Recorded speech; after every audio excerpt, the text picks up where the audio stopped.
What happens when petty HOA power games cut electricity to life-saving medical equipment?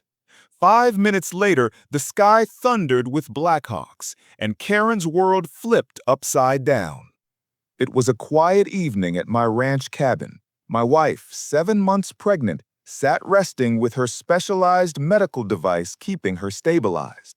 That device wasn't optional. It was critical for both her and our unborn child. Then, without warning, the power cut out. The lights dimmed, the device shut down, and my wife clutched her stomach in panic. I rushed outside, only to find HOA Karen standing smugly with two workers by the main switch. "You didn't pay last month's fine for that ugly security fence. No power until you comply." I froze in disbelief. She hadn't just crossed a line. She had put two lives in danger. I told her my wife's condition depended on that device, but Karen only smirked. "Not my problem. Rules are rules." But here's what she didn't know. My family doesn't stand alone. I picked up the secured line and made a single coded call. 5 minutes later, the ground began to rumble. The sky roared with the sound of rotor blades. Karen's smug smile melted as three Blackhawk helicopters descended onto the open field behind my cabin, kicking up dirt and leaves. Armed federal personnel poured out, moving with precision. Medics rushed inside to restart the device and stabilize my wife.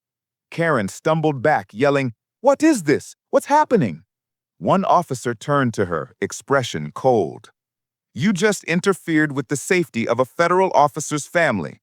That's obstruction, endangerment, and trespassing."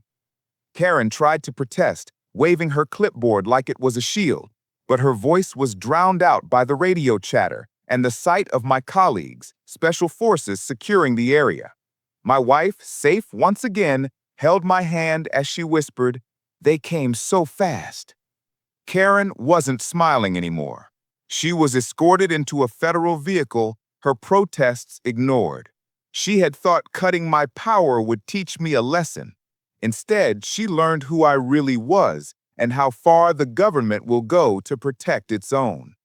The helicopters lifted off one by one, leaving Karen's HOA cronies stunned and silent. And me?